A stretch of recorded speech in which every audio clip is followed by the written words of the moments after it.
Now, I've been learning a lot about Judaism and Christianity because, for a couple reasons, because, Jews and Christianity have always been intertwined since the beginning. Another reason is because of the wars going on around Israel, and I've done a lot of studying about the geopolitics, about the beginning of the modern nation of Israel, about Palestine. That led me to study about Judaism itself,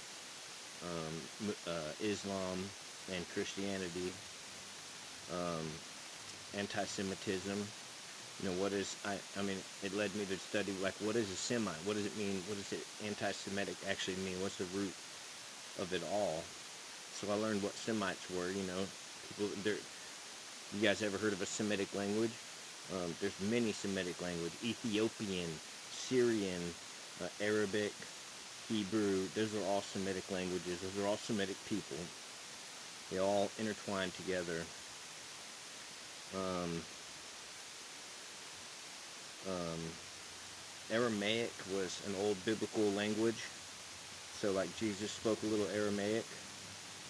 Um, I believe his last words on the cross were spoken in Aramaic. And Aramaic has been largely replaced by Arabic. But he spoke Hebrew, Aramaic. I think Jesus must have been educated because I think he did spend a lot of time in the synagogues. A synagogue is like kind of like a church. So this is Jesus talking, and this is about Christianity and Israel. Like, should Christianity be standing with Israel? All right, and I don't want to, I don't want people to hate Israel or to be against Israel. I just want them to realize where they're standing.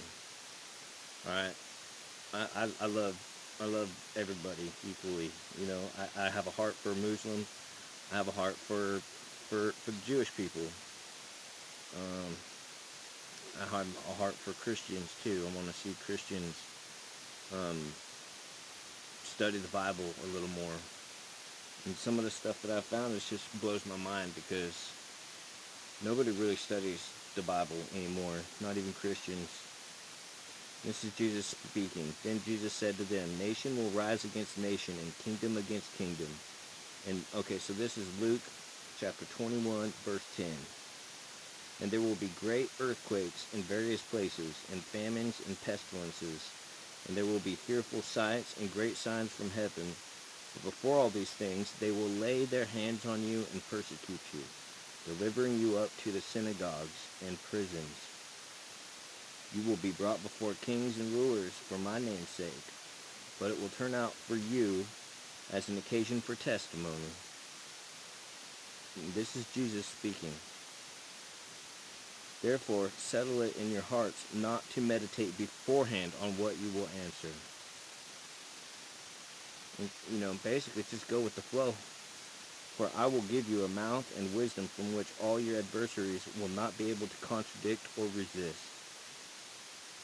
You will be betrayed even by your parents and brothers, relatives and friends, and they will put some of you to death, and you will be hated by all for my name's sake."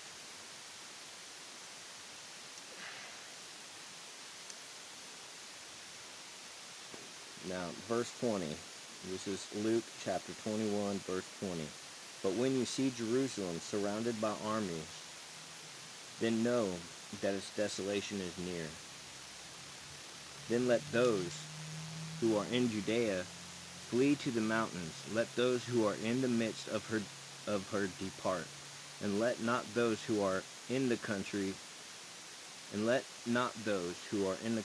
enter her." Don't let people enter.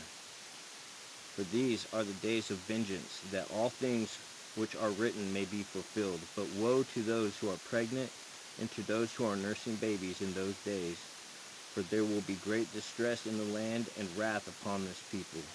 and they will fall by the edge of the sword and be led away captive into all nations, and Jerusalem will be trampled by the Gentiles until the times of the Gentiles are fulfilled.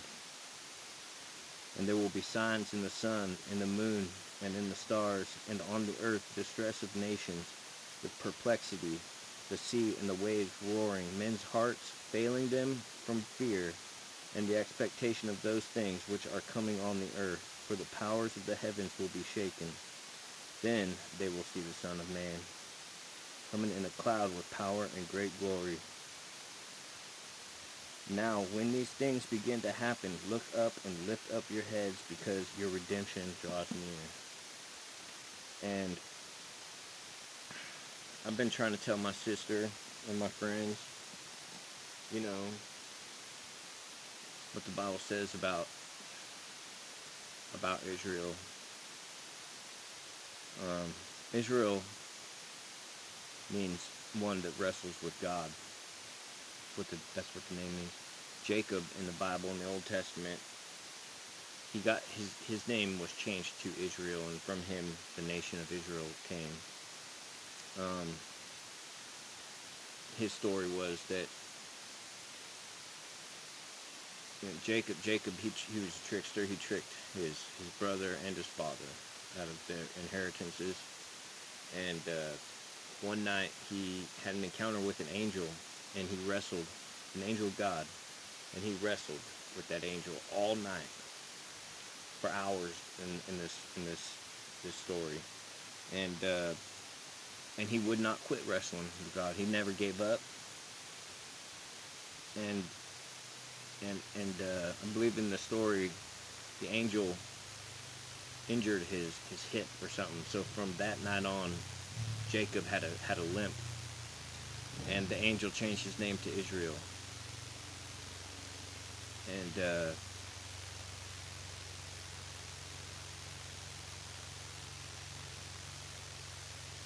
Israel,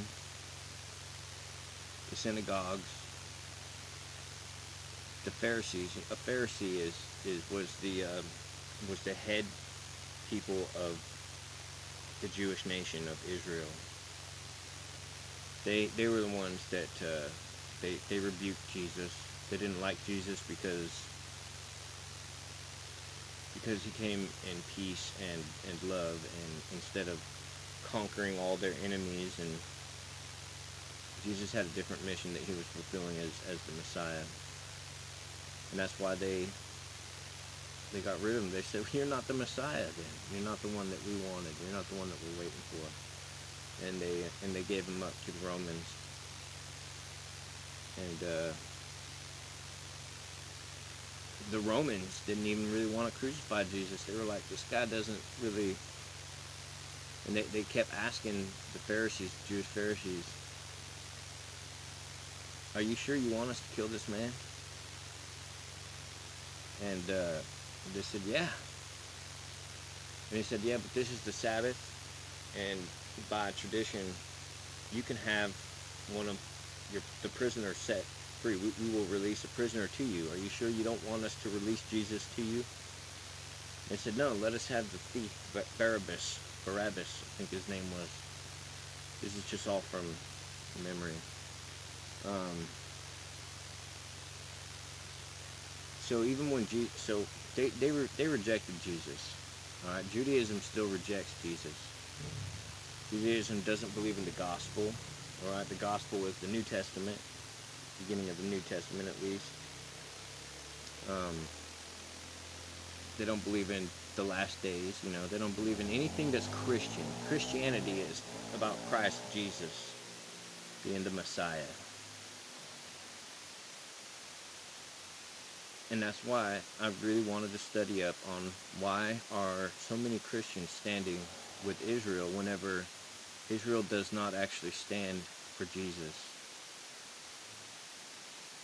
And I don't have any anti-Semitism inside me. Matter of fact, I'm the least anti-Semitic. Matter of fact, a lot of those Israelis, the ones that live in Israel, they are more anti-Semitic because they really don't like Arabs or Muslims. You know, that by definition is being anti-Semitic. You don't have to. It doesn't have to just be against the Jewish people. Um, any Abrahamic religion, if you are hateful towards any Abrahamic religion, that's anti-Semitism. And an Abrahamic religion is Judaism, Christianity, and Islam. So if you're hatred towards any of those, then that's being anti-Semitic because yeah. I mean, I don't have to keep explaining it, do I? But the Jews, they're the only ones that claim anti-Semitism against us. You know, it's something that's, they don't even consider the other people of those nations to be categorized as Semites, basically, even though they have very similar history and similar words in their languages and all that kind of stuff. That's what Zionism is they are supreme above all the other peoples. Zionism is it's a dirty movement, political movement that's on this planet, and well, I don't think there's anything we can do to stop it. But we are supposed to keep watch.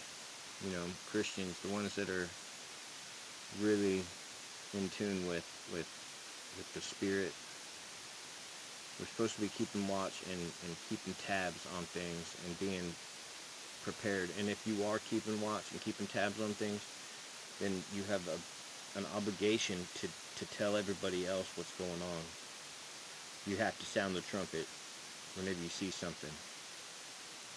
And so that's kind of what I've been doing with my religious rantings here as a Christian, with love towards Muslims and Jews, Catholics. I've been going to an Adventist church, and I'm totally open-hearted, to everyone. I don't care if you're Catholic or Pentecostal or Church of Jesus Christ of Latter-day Saints. I have respect and love for all y'all. We are not permitted to rebuke one another like that. We were commanded to love one another, and only through the love of Jesus and to have the ability to forgive will we be loved and forgiven. You have to do that. You have to be able to do that. Otherwise, you don't have the love of Jesus in you. And you're no good to God in that case. Anyways, I finally figured out how to make the sound work better. I put a little like microphones that you hold. They have like a fuzzy thing on the top of the mic. I had to build one for my phone up there because the mic was way too sensitive. So I hope this video turned out. Hope the audio turned out good, and I hope you all don't go to hell. I've been trying to start a movement, Christians Against Apartheid, and that's to give Christians a position, for what's going on in Israel. Nobody wants to stand with Hamas, or support Hamas, and they certainly shouldn't be supportive of the apartheid in the state of Israel. And that's why you don't have to choose one or the other. You could just be a Christian against apartheid. All right, that way you can give love to both sides. There's no reason for anybody to be corralled into a city, locked in there, and then murdered, killed, blown up. All right, they've been locked into those cities for decades now. Almost 2 decades have they been locked in Gaza, and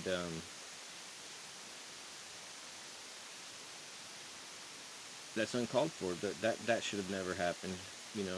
But woe to those people that are there, that are stuck there, especially the ones that are pregnant and nursing, because a great wrath is coming down, and they're all going to be.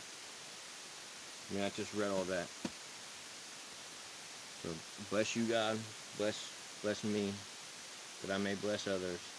Bless Israel, bless Palestine, bless this world, and anybody who's willing to hear your message. Bless you, God.